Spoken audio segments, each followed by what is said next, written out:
Les vents iodés de la Manche chuchotent des histoires d'une ville forgée par l'ambition et la résilience. Le Havre, grand port français sur la côte normande, est un témoignage de l'ingéniosité humaine. Fondé en 1517 par le roi François Ier, le Havre était plus qu'un simple port. C'était une déclaration d'intention. La France, désireuse de s'imposer à l'ère des grandes découvertes, avait besoin d'une porte d'entrée vers le Nouveau Monde. Le Havre, avec sa position stratégique à l'embouchure de la Seine, était la solution. Le nom même de la ville, signifiant Le Havre, en dit long sur son rôle. Le Havre devait être un centre de commerce florissant, un lien entre l'ancien monde et les richesses des Amériques. Malgré les défis naturels et humains, le Havre a persévéré, porté par la promesse de la prospérité. Les premières années de la ville ont été marquées par la résilience et la détermination. Le chemin pour devenir un grand port a été pavé de sueur et de labeur de générations. La population du Havre a augmenté lentement, freinée par les maladies et les dangers de la navigation. En 1562, pendant les guerres de religion, le Havre est pris par les Anglais, soulignant sa vulnérabilité. Les monarques français successifs investissent dans ses défenses, construisant de formidables fortifications. Sur le plan économique, le Havre doit faire face à la concurrence de ports établis, mais persévère en établissant des routes commerciales vers les Antilles, le Canada et l'Amérique du Nord. Lentement mais sûrement, le Havre commence à se tailler une place dans le réseau commercial mondial. Le XVIIIe siècle voit la transformation du Havre en un centre majeur du commerce transatlantique. Le destin de la ville est lié à l'essor de l'empire colonial français dans les Amériques. Les quais du Havre grouillent d'activité alors que les navires arrivent des Caraïbes. La Révolution française de 1789 apporte des changements importants, ouvrant une nouvelle ère de liberté et d'égalité. Le Havre embrasse ces changements et son port continue de prospérer. Le 19e siècle voit la poursuite de l'expansion économique du Havre avec de nouvelles technologies et industries. Le Havre devient un centre important pour la construction navale, l'industrie textile et le raffinage du pétrole.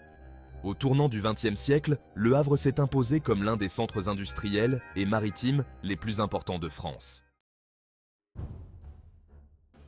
Le XXe siècle apporte des défis sans précédent au Havre. Pendant la Seconde Guerre mondiale, la ville est occupée par l'Allemagne nazie et lourdement bombardée par les forces alliées. Au lendemain de la guerre, le Havre est confronté à une tâche monumentale, reconstruire ses infrastructures physiques et sa société. Sous la direction de l'architecte Auguste Perret, le Havre se lance dans un ambitieux projet de reconstruction. Perret y voit l'occasion de créer une ville moderne, tournée vers l'avenir tout en honorant le passé. Il en résulte une ville aux lignes épurées, aux espaces ouverts et à l'utilisation innovante du béton. En 2005, l'UNESCO inscrit le centre-ville reconstruit du Havre au patrimoine mondial de l'humanité. Le modernisme d'après-guerre du Havre est devenu un symbole de résilience et d'innovation. Les décennies d'après-guerre voient la renaissance économique du Havre. Le port reconstruit retrouve rapidement sa place de plaque tournante du commerce international. Les industries de la ville se diversifient, avec l'émergence de nouveaux secteurs tels que la pétrochimie et le transport maritime par conteneurs. Cependant, la crise pétrolière de 1973 a un impact profond sur le Havre. La ville s'adapte en investissant dans de nouveaux secteurs tels que le tourisme, la logistique et les énergies renouvelables. Le port du Havre se modernise, agrandit son terminal à conteneurs et développe de nouvelles installations. Aujourd'hui, le Havre témoigne du lien indéfectible qui unit une ville à son port. Malgré les défis de la mondialisation et des crises économiques, le Havre n'a cessé de s'adapter et de prospérer. Le port de la ville reste l'un des plus actifs de France, traitant des millions de tonnes de marchandises.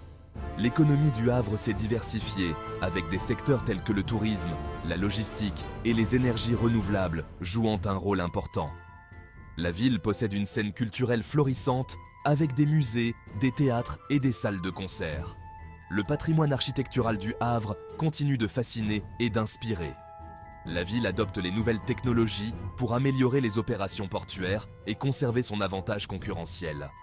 Le parcours du Havre, d'une vision de la Renaissance à une métropole maritime moderne, témoigne de la force inébranlable de l'esprit humain.